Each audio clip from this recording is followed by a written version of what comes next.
Hi guys, it's Ange. Who was Jack the Ripper? And has Scotland Yard been hiding his identity for 130 years? The question has always been the same. Every single true crime enthusiast asks the same question. And the question is, who exactly was Jack the Ripper? The case of Jack the Ripper has long been one of Britain's most talked about mysteries. But does this evidence, taken from the shawl of a victim, finally reveal the identity? Today, London's Whitechapel district is a popular destination for anyone visiting London. Travelers visit the gallery, take in the street art, and enjoy the many different food options that can be found in the area. In 1888, however, this was not the case. Whitechapel was plagued with economic neglect and was an overcrowded slum riddled with poverty. This would prove to be the perfect area for Jack the Ripper to carry out his murders. While Jack the Ripper can be credited with many murders in the Whitechapel area, it is widely believed that there are 5 murders of a similar nature that can be credited without a doubt to this serial killer. Mary Ann Nichols, Annie Chapman, Elizabeth Stride, Catherine Eddowes, and Mary Jane Kelly are all believed to have been Jack the Ripper's victims.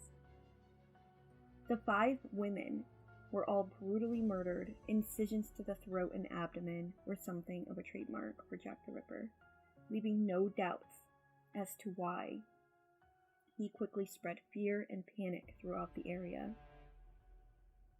Police worked hard to identify the killer, but to no avail. The case of Jack the Ripper was different in a sense that it was the first of its kind to create a media frenzy. And when this media frenzy picked this case up, it had a huge role in spreading fear and panic over the murders. Suspects in the Jack the Ripper case have ranged from a barber to a butcher, a man locked away in a mental institution, to the Queen's own grandson. The biggest suspect the police suspected, in my opinion, in a series of articles in 1894, the Sun newspaper suggested there was a man named Thomas Cutbush and a man by the name of Kaminsky. Kaminsky wasn't suspected until several years later. But what if I told you that Scotland Yard does know who the real Jack the Ripper is? And they've known since 1894. But let's go back a little. In 2007, a man named Russell Edwards obtained a scarf said to be at the scene of one of Ripper's brutal murders. After he obtained the scarf, he had the scarf DNA tested, and he checked it against some of the family members who were related to some of the suspects. In 2014, Edwards publishes a book called Naming Jack the Ripper. He kept the DNA results and methods under wraps, making it impossible to assess or verify the claims of Kaminsky as Ripper. Now, the biochemists who ran those tests at the University of Liverpool and the University of Leeds have published the data in the Journal of Forensic Science. The researchers explain they subjected the shawl to infrared imagery, spectrophotometry testing. They also inspected the stains using a microscope to determine what made them under ultraviolet light. They found that one stain was possibly produced by semen. The researchers then vacuumed up what DNA fragments they could from the shawl, finding little modern contamination and many degraded short fragments, consistent with DNA of that age. They compared the mitochondrial DNA in the sample, which is passed down from mother to child, to a descendant of Eddowes, finding that it was a match. The team also found a match to a descendant of Kaminsky in other bits of mitochondrial DNA. All the data collected support the hypothesis that the shawl contains biological material from Catherine Eddowes and that the mtDNA sequences obtained from the semen stains match the sequences of one of the main police suspects, Aaron Kaminsky, they write in a study. But as Adam at Science reports, the more detailed data still doesn't say enough. So Hansi Weissensteiner, a mitochondrial DNA expert, points out mitochondrial DNA can't be used to positively ID a suspect. It can only rule out one, since thousands of other people could have the same mitochondrial DNA. Which makes sense, because as we all know, and you know I'm going to say it, mitochondrial is the powerhouse of the cell. Also, experts have critiqued the way the results were published, as some of the data is shown as graphs instead of actual results. Forensic scientist Walter Parson says the author should publish the mitochondrial DNA sequences, otherwise the reader cannot judge the result. Beyond the results, there's an even bigger obstacle afoot: the provenance of the shawl. Nick Reed explains the shawl's origin story is full of problems.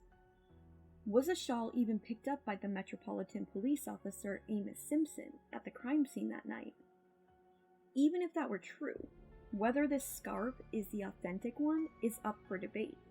The cloth was previously dated to the Edwardian period from 1901 to 1910, as well as to the early 1800s, and could come from anywhere in Europe. Historian Hallie Rubenhold, author of the new book The Untold Lives of the Women Killed by Jack the Ripper, has been among the Ripper experts to criticize the conclusions. There is no historical evidence, no documentation that links the shawl at all to Kate Eddowes. This is history at its worst, she wrote on Twitter, in response to a headline that claimed the newly published research proved Jack the Ripper had been identified.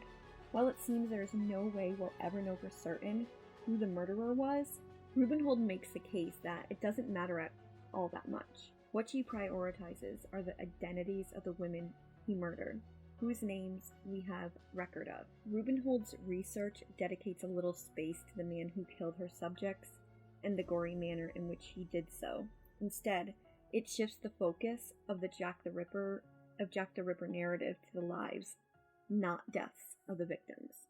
But is it really the Polish barber? The scarf that was tested? Was it quantified? Who was at the DNA testing? Those are the questions that I have. Do we have a sequence of events? And do we have a chain of custody for the evidence? Because if we don't have all of those things, we can never prove that any of these DNA results are actually factual. And this is how yellow journalism perpetuates their claim. Now, I'm not going to say that I don't like yellow journalism. I absolutely like yellow journalism. Of course I do. I love the stories, because that's what they are. They're stories. They're fantastical stories, and they're meant to grab your attention, and I love it. But I digress. So, does the DNA prove conclusively that a deranged Polish barber named Aaron committed these crimes? This claim has stirred up the emotions of professional and amateur sleuths who have been following the case for decades. Proving only the evidence is far from conclusive. Literally, we see articles like this twice a year, but this one has gone viral, said P. Ryder, editor of Casebook, Jack the Ripper, an online database for Ripperologists. In a newly titled book naming Jack the Ripper, amateur historian Russell Edwards says he is certain that the DNA findings have solved the long, mysterious string of murders that terrorized the streets of London starting in 1888. This is his words in quotes. "Put the case to bed," says Russell. "We've done this." But the chain of evidence would never hold up in court. It's based on fresh DNA found on a centuries-old blood-stained scarf linked to Catherine Eddowes. But what if I told you that the mystery of Jack the Ripper's identity was solved by the Metropolitan Police immediately after his rampage of killings in the East End in 1888? So, latest research claims Scotland Yard found out who he was after he committed suicide, drowning in the Thames, and closed the file on the Whitechapel murders according to academics. But the ongoing secrecy theory to protect his respectable family fueled theories down the years, naming various suspects like deranged lunatics, craftsmen, surgeons, masons, royalty, and even the editor of the East London Advertiser at the time. Most theories have been dismissed while the Ripper industry went global in the 129 years since, even though the police could have drawn the line, according to authors Christine Ward and Jonathan Haysworth. They say the Ripper was a toff in a top hat, a barrister and Oxford graduate named Montague John Druitt, who was homicidal towards defenseless women. Druitt was posthumously disguised as a mad surgeon for public consumption to protect his respectable family. They say in their yet-to-be-published work, The Escape of Jack the Ripper, the discreet upper-crust police chief Sir Melville Macnaghten, 10 years later, fooled most people and has inadvertently bamboozled researchers for 100 years. Druitt was a medical student who dropped out and later went into law, but led a double life, prowling the streets, they believe. A blood-stained Druitt was arrested in Whitechapel, but deployed his pedigree as the nephew of a famous physician to bluff his way to freedom, their book claims. He later confessed to his clergyman cousin, Charles Druitt, and was hurriedly placed in a lunatic asylum. He had to flee, as the police dragnet was closing in on him. Druitt took his own life a month after the last killing, when Mary Kelly's mutilated body was discovered by a rent collector at the lodgings in Dorset Street in the Spitalfields. Druitt's corpse was later washed up in the Thames. The shamed Druitt family is said to have alerted Scotland Yard that the Ripper was dead, while desperate to conceal their connection that could ruin them after his suicide. But his clergyman cousin broke ranks a decade later about the truth of the suicide, which led the police chief to give a different version to quash the troublesome vicar. The Escape of Jack the Ripper by Christine Ward and Jonathan Haysworth is being published in the spring by Amberley Publishing. Almost entirely throughout the investigation, the police received hundreds of letters of people claiming to be the killer. Of course, the majority of the letters could be cast aside as fraudulent, but one in particular stood out to the authorities as potentially genuine.